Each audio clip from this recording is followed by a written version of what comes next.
When I was first learning to meditate, the instruction was to simply pay attention to my breath, and when my mind wandered, to bring it back. Sounded simple enough, yet I'd sit on these silent retreats, sweating through t-shirts in the middle of winter. I'd take naps every chance I got because it was really hard work. Actually, it was exhausting. The instruction was simple enough, but I was missing something really important. So why is it so hard to pay attention?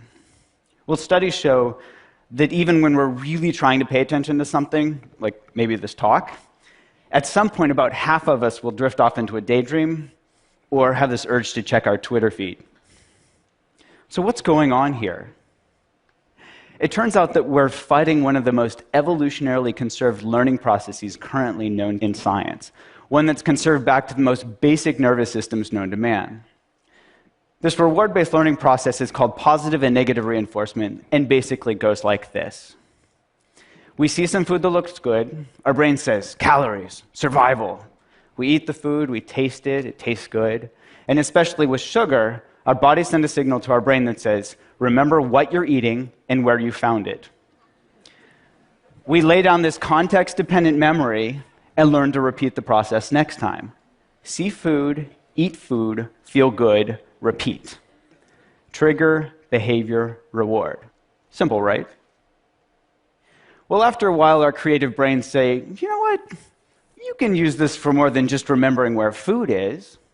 Next time you feel bad, why don't you try eating something good so you'll feel better? We thank our brains for the great idea. Try this and quickly learn that if we eat chocolate or ice cream when we're mad or sad, we feel better. Same process, just a different trigger. Instead of this hunger signal coming from our stomach, this emotional signal, feeling sad, triggers that urge to eat. Maybe in our teenage years, we were a nerd at school, and we see those rebel kids outside smoking, we think, hey, I want to be cool, so we start smoking.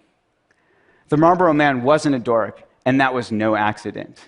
See cool, smoke to be cool, feel good.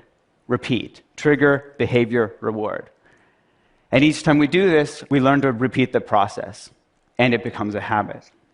So later, feeling stressed out triggers that urge to smoke a cigarette or to eat something sweet. Now with these same brain processes, we've gone from learning to survive to literally killing ourselves with these habits. Obesity and smoking are among the leading preventable causes of morbidity and mortality in the world. So back to my breath. What if instead of fighting our brains or trying to force ourselves to pay attention, we instead tapped into this natural reward-based learning process, but added a twist? What if instead we just got really curious about what was happening in our momentary experience? I'll give you an example. In my lab, we studied whether mindfulness training could help people quit smoking. Now, just like trying to force myself to pay attention to my breath, they could try to force themselves to quit smoking. And the majority of them had tried this before and failed, on average 6 times. Now, with mindfulness training, we dropped the bit about forcing and instead focused on being curious. In fact, we even told them to smoke. What? Yeah, we said, go ahead and smoke. Just be really curious about what it's like when you do. And what did they notice? Well, here's an example from one of our smokers. She said, mindful smoking smells like stinky cheese and tastes like chemicals. Yuck. Now, she knew cognitively that smoking was bad for her. That's why she joined our program. What she discovered just by being curiously aware when she smoked was that smoking tastes like shit. Now, she moved from knowledge to wisdom. She moved from knowing in her head that smoking was bad for her to knowing it in her bones. And this spell of smoking was broken. She started to become disenchanted with her behavior.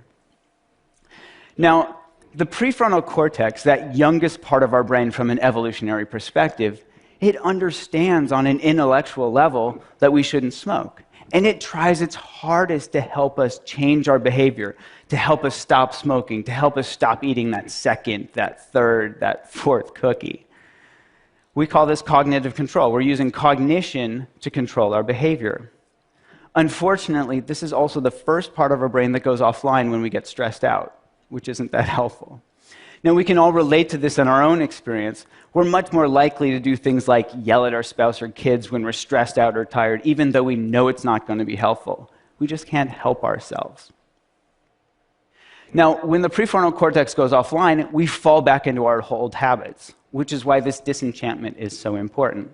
Seeing what we get from our habits helps us understand them in a deeper level, to know it in our bones, so we don't have to force ourselves to hold back or restrain ourselves from behavior. We're just less interested in doing it in the first place. And this is what mindfulness is all about. Seeing really clearly what we get when we get caught up in our behaviors, becoming disenchanted on a visceral level, and from this disenchanted stance, naturally letting go. This isn't to say that, poof, magically we quit smoking, but over time, as we learn to see more and more clearly the results of our actions, we let go of old habits and form new ones. The paradox here is that mindfulness is just about being really interested in getting close and personal with what's actually happening in our bodies and minds from moment to moment. This willingness to turn toward our experience rather than trying to make unpleasant cravings go away as quickly as possible. And this willingness to turn toward our experience is supported by curiosity, which is naturally rewarding. What does curiosity feel like? It feels good. And what happens when we get curious?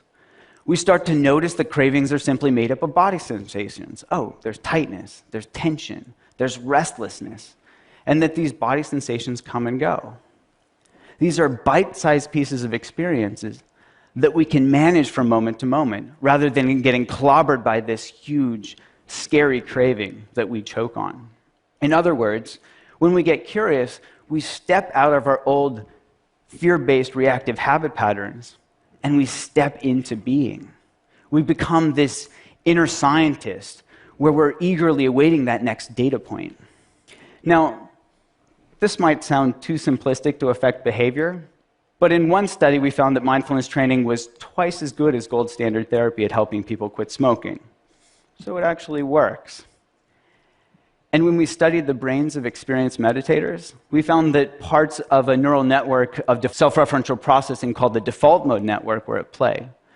Now, one current hypothesis is that a region of this network called the posterior cingulate cortex is activated not necessarily by craving itself, but when we get caught up in it, when we get sucked in and it takes us for a ride.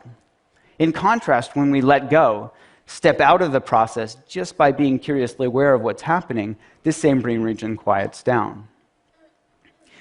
Now we're testing app and online-based mindfulness training programs that target these core mechanisms, and ironically, use the same technology that's driving us to distraction to help us step out of our unhealthy habit patterns of smoking, of stress eating, and other addictive behaviors.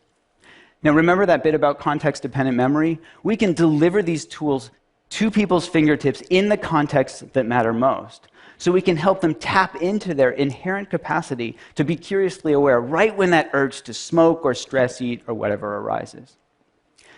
So if you don't smoke or stress eat, maybe the next time you feel this urge to check your email when you're bored or you're trying to distract yourself from work, or maybe to compulsively respond to that text message when you're driving, see if you can tap into this natural capacity. Just be curiously aware of what's happening in your body and mind in that moment. It will just be another chance to perpetuate one of our endless and exhaustive habit loops, or step out of it. Instead of see text message, compulsively text back, feel a little bit better, notice the urge, get curious, feel the joy of letting go, and repeat. Thank you.